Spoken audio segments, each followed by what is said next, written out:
Well, good morning. I'm Matthew Stibbe from Articulate Marketing, and today, in a slight departure from previous sessions, I'm not going to be talking about marketing particularly. I'm going to be talking about change management.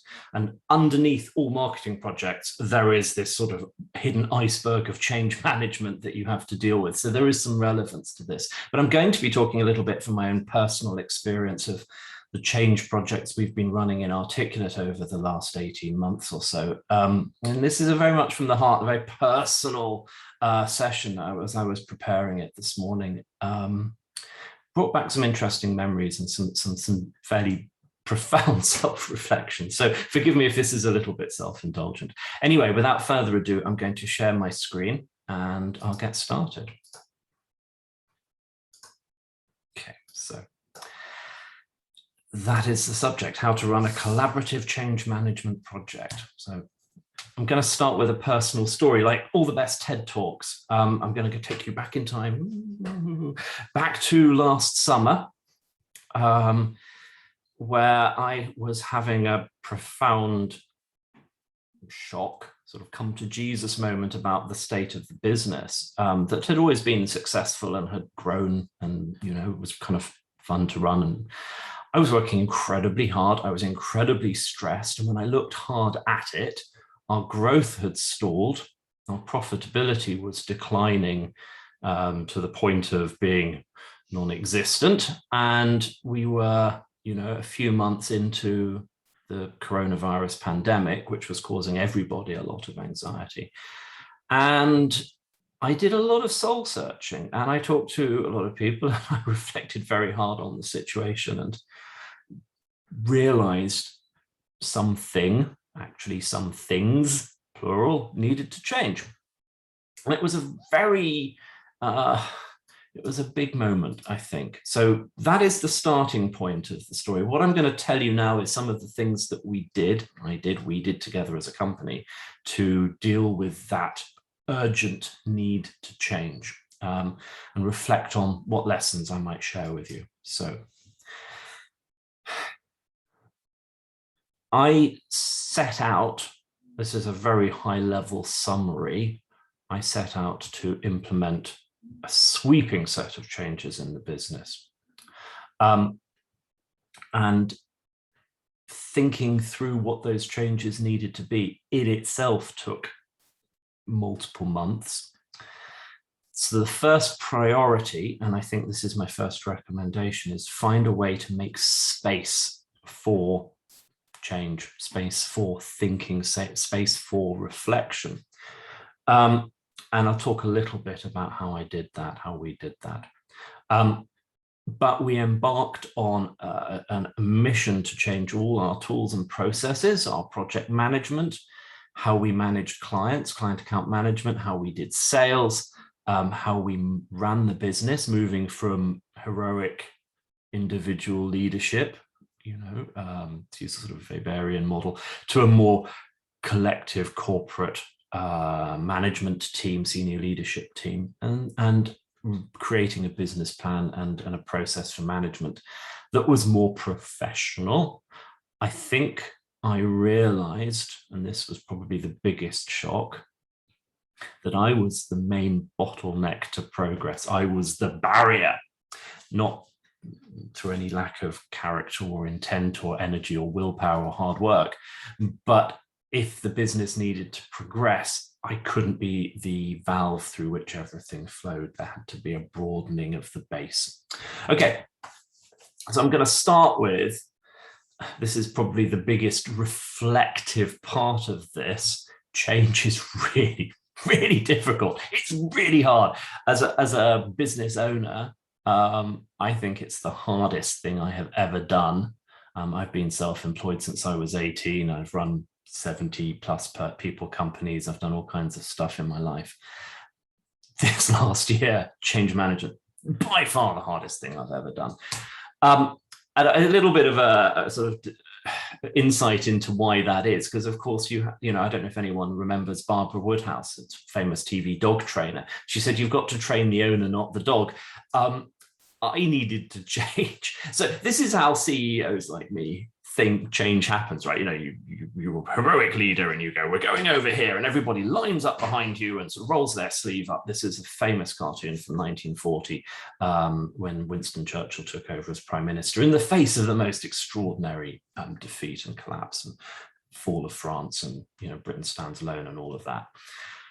This is how we like to think of it. In reality, most change projects involve a lot of chaos, a lot of change, indefinitely, obviously. And for the people to whom change happens, it can be very stressful, confusing, and complicated. And there's challenges with that. And that, I think, that dichotomy of how, leaders think of change and what they think they have to do, and what, for the sake of argument, followers, teammates, colleagues think they have to do, and how they engage with change. This is the psychological gap that has to be closed. And it's very interesting. I was researching this and I remembered this valley of change that Darren McIntosh had shared with us years ago. And so I dug this out. People go through a kind of grieving process because people seek stability, familiarity. They learn how to manage their world, and suddenly you come along and change it, and a lot of things that they thought they knew, and a lot of the status or the power that they had acquired by knowing what they were doing, sort of gets undermined. The ground beneath their feet starts shaking ominously. So they go through a period of shock and denial and frustration and depression, and then they start experimenting, and they decide they're going to live with it, and they integrate. And how we used to do it becomes, that was old hat. Now this is how we do it. And the next change comes along and everyone goes, it's much better how we did it before. And what was new and scary has become old and familiar. Some people move through this valley very quickly. Some people are very good at processing change and embrace it. Some people lean into it. Some people, not so much. And of course, the circumstances of each individual's relationship to the change that's happening is different. So some people might be very severely affected if, for example, the change means they're made redundant. And that's a very clear assault on their sort of mental well-being. Other people, maybe they're not affected at all, right? And one of the things about being the boss, this sort of, right, well, here we go, chaps, is you're in the driving seat. You know what change you want to achieve. You don't have to communicate it with yourself. There's a painful self-realization that goes on, but it's not quite the same thing. And when I was a pilot, when I was flying the plane, I never felt airsick, but when somebody else was flying the plane, I often felt quite nauseous. And the reason is I was in control. I knew I was going to be banking, climbing, descending. I knew what was happening, and I felt very comfortable. And I was concentrating on flying the plane. People in the passenger seat, not so much. So it's that. So, okay, you go through a grieving process for change. And there are other things. I quite like this diagram from Bain, which is sort of related to that valley of inertia, what Churchill called the dead hand of inanition. There are lots of ways change projects can go wrong and fail. And usually it's because you sort of give up in some way, or you fail to provide enough energy to change the state of the business. There's not enough incentive or carrot or stick or, consensus for the change, or the change that you're trying to implement is not the right one. Sometimes that happens. So there are lots of ways things can fail, and sort of part of a leader's job, I think, is to sort of map out that landscape and figure out where the failures might lie and avoid them.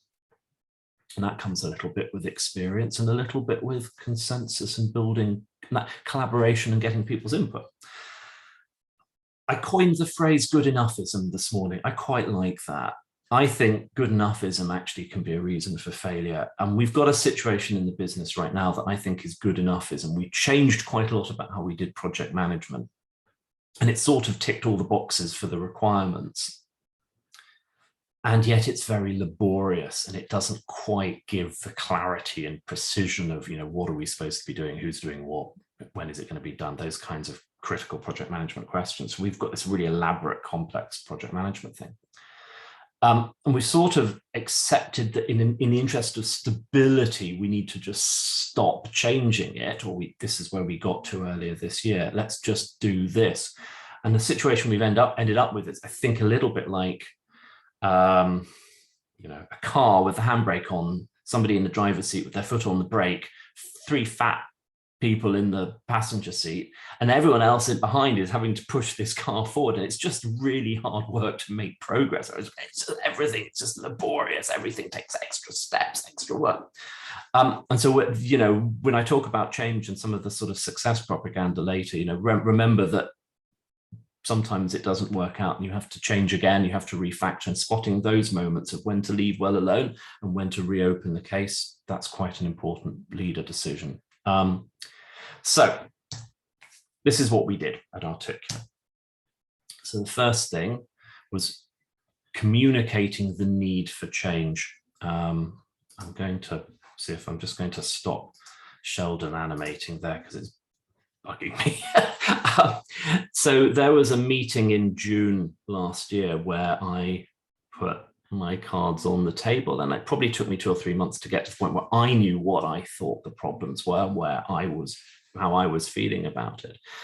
Very hard for a business leader, for any leader, to admit there's a problem, right? The posture of leadership is calm presence, as somebody said. You don't want to sound like you're scared or uncertain or the business is at risk. So there's a lot of pressure to look confident, be confident. And it's hard to communicate hard truths, hard to confront them. But I think that honesty is really critical. And I would like to think that over the years, I have been communicating with my colleagues about the state of the business so that there was some confidence in, the integrity and honesty of my communication. And there was an expectation that this was it was an extreme version of something that was regularly happening in the business. I'd like to think that's the case. But looking back over those notes to prepare this morning, that was hard reading. There was some hard realities to deal with and process there. So, the key point here is, if you're uncomfortable with the change, the alternative is going to be a lot worse. And not everything is a do or die change project, but it's really important, I think, to provide the energy for a change project to say the status quo is no longer acceptable. So then we start thinking about how we do that, how we build that change. Now, this came a little bit later in the change process, so this didn't immediately follow the June thing. But I went and got a coach and a mentor, the very clever and admirable John Coulthard. And I've been working with him for about a year. And he taught me this Merlin management technique, which I think is very powerful. There's an article and a thought process behind it. But put simply, you say, where do we want to be in 12 months and work back from that? And the idea of Merlin is, he's a wizard who travels through time backwards. So he's already seen the future and he's working his way back through time. So the idea is you put yourself in Merlin's shoes. You know what the world looks like in a year from now. How do we make it? How do we get there? Peter Chapp from the Wow Company, our accountant's also very interesting. I did a profit workshop with him and some other agency owners, and he has this lovely exercise that he runs called the cafe exercise. So you have 2 scenarios you imagine in your head. One is we're sitting in a cafe in 12 months' time and the sun's out and we're drinking our coffee and we're looking back over an amazing year.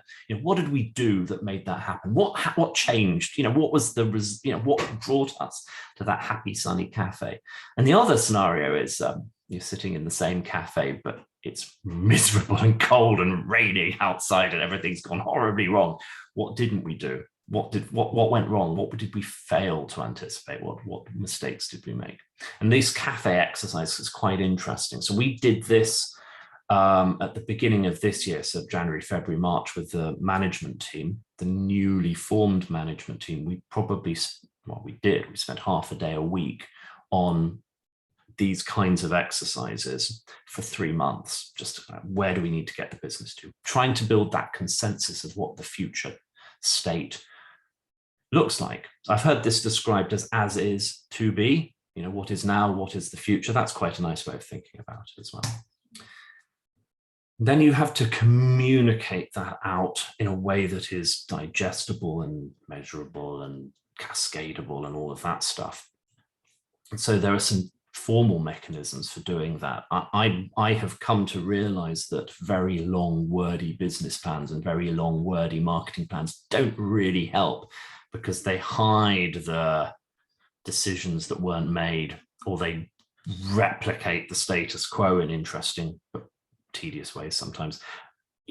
Short, pithy North Star goals. Our business plan is 1 page of A4 when it's printed out, it's on the intranet, and then it's cascaded using objectives and key results out to the different departments, and those are probably 3 to 5 objectives for each department for the year, and then quarterly objectives to move towards that.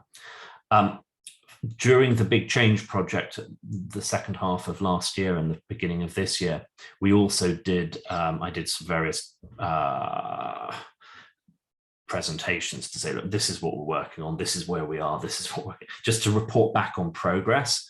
And we had first base camp and then ClickUp sort of project management lists. I think there's a real value for things like OKRs and business plans, marketing plans, and North Star goals to have quite a strong structure to them. I think for kind of making a change, I think there's a little bit of value in actually not being too rigid. I'm not sure that a Gantt chart appeared in anything in the last 18 months. Okay. So the next thing that we did, and I think this is really critical in engendering the collaboration, soliciting input, communicating, just constant meetings with colleagues. Now, there's a danger, especially when people are doing creative work and you call the whole company together for an hour, you've just used effectively a person week's worth of work. So the time has to be well spent. It's costing the business cash money in terms of salary and disruption. So there's a balance to be found between a lot of communication, too much, too little, and finding that right balance. So when we were going through the change at the end of last year, we were doing weekly meetings, weekly bite-sized meetings, we called them, because in COVID lockdown, people couldn't really cope with like a day-long meeting, which is what we used to do. Too much video conferencing. So we do 2-3 hour bite-sized meetings. Now we're on a roughly fortnightly schedule of that. And if there's nothing to say, we don't have them, which is, I think, an interesting improvement. What's also quite important, and you can see the screenshot here, this is out of our intranet. For each of these meetings, we record the session on the Zoom call or the Teams call. We share the presentations, and when there is workshops and breakout groups, we collaborate and document that in Notion pages as well. So each of these items in this list is actually a kind of self-contained archive or memory of that meeting. So it's, again, been very interesting for me to go back over this and sort of learn, reflect on the changes that we made. Sometimes I forget how far we've come and how much we've done. So how do you create opportunities for input without turning them into a sort of an open parliament where people just get to voice their grievances or, their own sort of mad ideas that, the business should become a, tailor shop or something.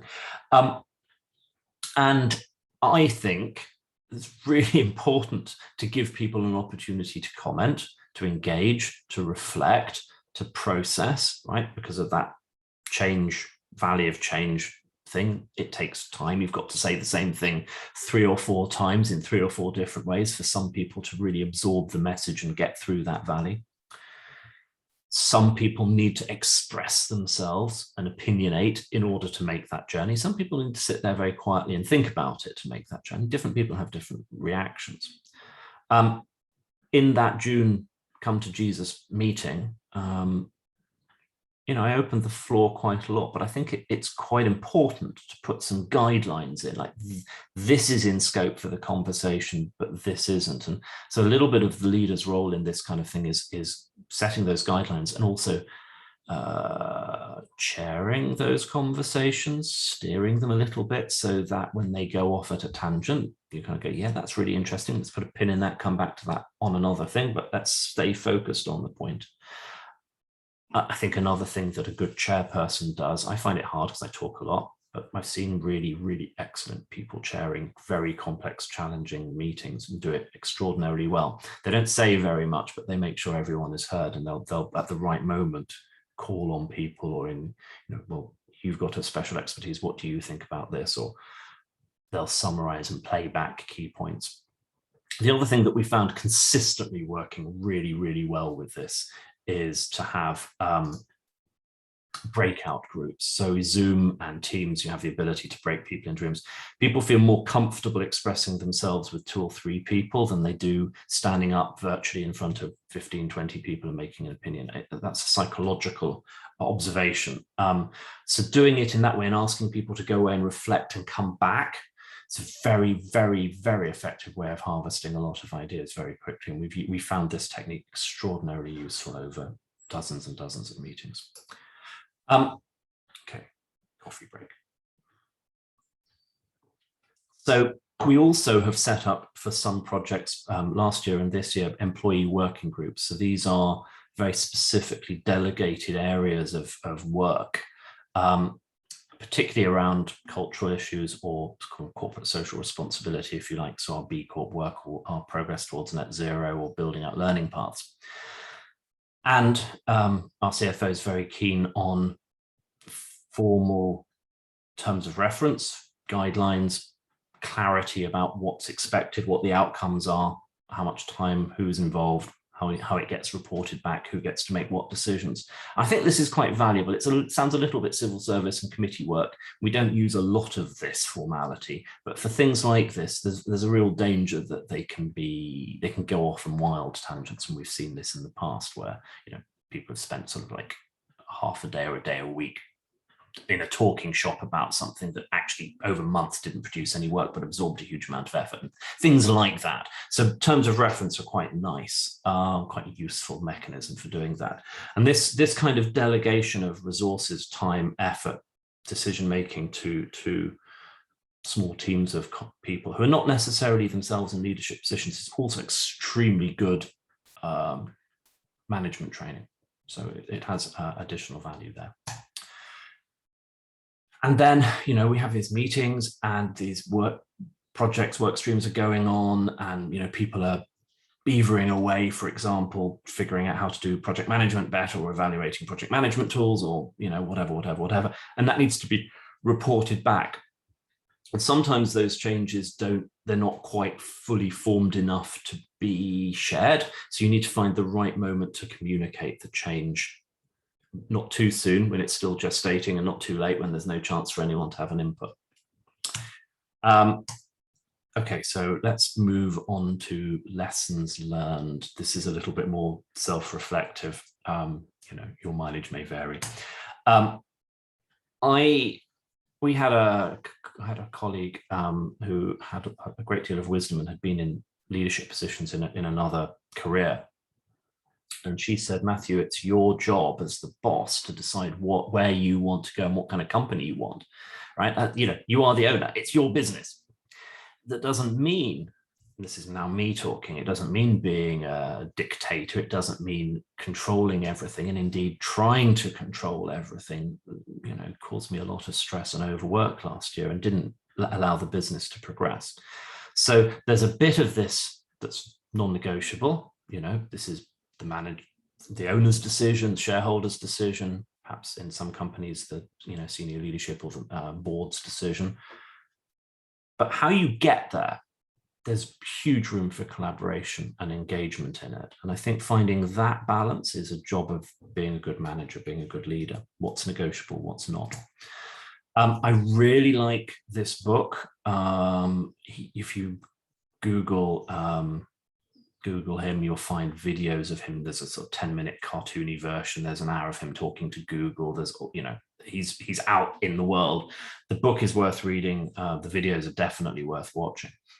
And there are many takeaways from this, but I think the key thing here is stop giving orders and start giving context, right? This is my intention. This is what I want to try and achieve. This is how do we get there? So going from I want you to do X to my intention is this, how do we get there? That's a really interesting transition. I have to reread this book every 6 months or a year to stop myself falling back into the habit of, taking things into my control and giving orders. It's a very hard habit to break, as he found when he took over this submarine. So it's happily also comforting to know it's not just me. Pick your battles, right? You need to make space for change. Change is time consuming. Doing new things, figuring things out, communicating, all takes effort. And if, like me and most people, you spend most of your time doing your day job, you've got to find that space. So stopping doing some things is really valuable. Sometimes change management is pressing the pause button. So last year we stopped a lot. I mean, just no hiring, no training, no research and development, no new product introductions. We're focusing on keeping the clients we've got, getting new clients, changing the business. That's it. And that, I think, was extraordinarily effective. I mean, within a few months, the financial situation turned around, and that gave us some breathing space to do some of the other things. So pick your battles. I love this quote. First, we shape our tools, then our tools shape us. And I'm very geeky, so I'm very interested in how you do things and the tools and technology that you have for doing that stuff. And so I'm going to share with you a little bit of the change management that we did around our toolkit.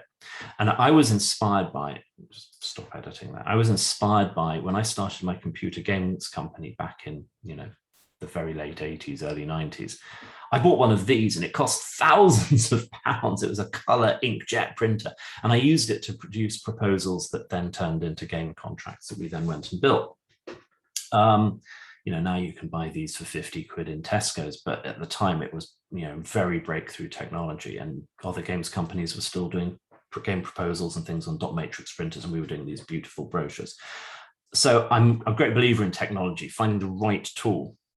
So in June, July, August last year, we went through a very comprehensive evaluation process and ended up consolidating on ClickUp and Notion as two tools. And, we, as you can see from this, is a slide from a proposal presentation from last July, just outlining where we wanted to go. At this point, we hadn't done any of this.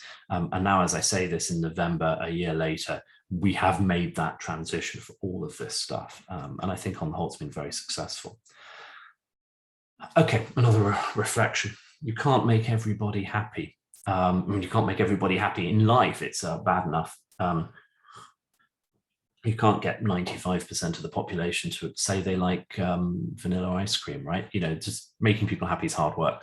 But with change management, if you try to do it through unanimity, right? Everybody is happy at every point of the process. It will fail. The change will fail. You will end up with the roundest of round pebbles, or probably in no inertia. It's much easier to say stop, or it's much easier to say it's okay how it is. I don't like the change that's coming. And there are people, if you take a population of 20 people, there will be one or two who are really out there on the don't change it, leave it alone, it's fine, it's good enough. Seen through their perspective, from their perspective, they might be right, but seen from the broader perspective of the company, not so. So collaborative change doesn't mean unanimous change.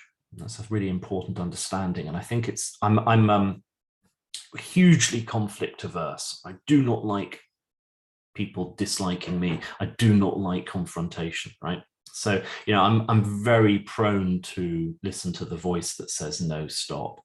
And I think my takeaway from the last year is actually I don't accept this.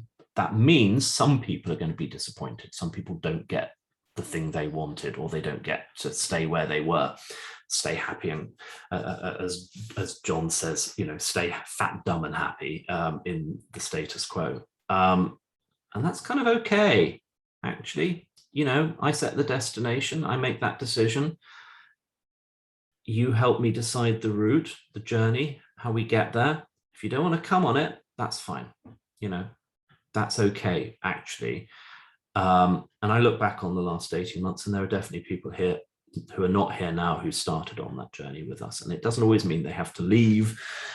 It maybe they find different roles, they do different things, but yeah, don't try and make people happy when you're doing change. Looking back on this morning, I kind of wished I'd done a little bit less, a little bit deeper. A few things I think we slightly half-assed. And my thought was, when you're getting into the sea and the sea is cold and you're going swimming, if you go, tippy-toe, tippy-toe, tippy-toe, all you're doing is prolonging the experience of being cold and uncomfortable. It's much better to jump in or do what this guy is doing and sort of ride your motorbike in. Just prolongs the agony. So that's a very hard, I'm not quite sure what I would have done differently, but probably put my foot on the gas for a couple of things and held off doing a couple of other things and done it a little bit more in sequence rather than try and change everything. Yeah. Mm-hmm. So this is another big management issue that when I reflected about it this morning that I was grappling with, right? So the army has this idea of leadership is selection and maintenance of the aim. And maintenance of the aim is, keeping on going even if events blow you off course, right? Like imagine a ship with the winds and storms, and you're still trying to reach the harbor, but you have to maintain the direction, you have to maintain the objective of getting to the harbor. That's kind of the idea of maintenance of the aim. So sort of persistence in the face of events. And I love this story about one of the backbenchers asking Harold Macmillan, former Prime Minister, what caused him the most stress, most problems? Events, dear boy, events, right? Perhaps not so for the present government. I think sleaze, dear boy, sleaze. Bit of politics, sorry. Moving on. But there is a point where you have to kind of declare victory and go home, right? Sometimes you kind of go, you've got it where you want it, let's leave it there. You've done enough change. Maybe you can afford to stabilize things a little bit. Sometimes you need to say, we tried that and it just didn't work, and I'm stopping it. I'm pulling the plug on that now. There's a really, really interesting episode of Freakonomics called The Upside of Quitting, where, there is a sort of a machismo idea that, winners never quit and quitters never win. And that's true up to a point, right? I'm reminded of the old joke, if at first you don't succeed, parachuting is not the sport for you. Anyway, so I've tried to distill those thoughts down into what I think the role of a leader in a collaborative change project is, right? It's not to surrender control to the crowd and come up with a unanimous decision that everyone agrees with that probably is a decision to change nothing. Or what more often happens when you get crowds deciding things is they tend to listen to the next most dominant voice in the conversation and follow that. Also perhaps a reflection on our current politics. So I think a leader's job is selection and maintenance of the aim, clarifying and communicating the vision, building a consensus for change that encourages people to move, making the hard decisions, okay? There are decisions. Once you've explored the options, you kind of go, we're doing this. You carry the responsibility. That's the job of a leader. That's the job of a manager. I think there's a nice bit of this as well. When you get to the end of it, recognizing where people contributed and celebrate that success, it's very important. There's something on here I've missed, which is that chairing role of soliciting, encouraging, and communicating to build the collaboration. So apologies, there should be another point here. Okay, so coming to my conclusion, where are we now 18 months later, or 17 and a bit months after the big revelation last summer? Well, there's a risk with all of this. It's a bit of success propaganda. Tractor production in South Ukraine region is up 200%. And I don't want to sort of sucker myself in, dear audience, kid you into thinking we're perfect and we've solved all these problems and we're really excellent at project management. Or as an old girlfriend of mine said, I'm very modest. I'm excellent at modesty. I'm the best at modesty. We're not quite that cocky about it. But we have achieved a lot in 18 months. So this is our progress report. Big changes, right? Pretty much everything about what we do has changed. I think on the mostly successful, I think the project management needs another go around, a little bit of refactoring. One or two other things that are still work in progress. It didn't happen as quickly as we would have liked. So mostly successful. If I was giving myself a score, I'd probably go alpha minus, right? I mean, we didn't quite knock everything out of the park, but pretty good. So we now have a fantastic management team, and I have 4 colleagues who genuinely share a vision of where we're going as a business, and who take responsibility for their departments and their roles and their work, which means it's not all on my shoulders, and I have colleagues and a team that I can work with. And this is very visible change to me. Perhaps it is visible to my colleagues in the sense that suddenly they have a different boss, and there's a management team, but it's a very big change that's going on for us. We have a solid plan with OKRs and KPIs. We have new mission, purpose, values, new policies. Everything in the HR land has changed. We certified as investors in people at a higher level. We recertified as B Corp. Critically, our revenue's up 50% year on year for the first half of the year, and we're nicely profitable. So the business is genuinely successful. The turnaround has happened there. We need to sustain that growth and continue that. But it's a vastly different world we live in today than we did last June. So that is, the result of collaborative change. If you have any questions, email me, book a meeting. Happy to talk about any of this. If you buy me a beer, I'll tell you all the horror stories and the war stories behind the high level stuff in this presentation. But for now, thank you very much. That's it.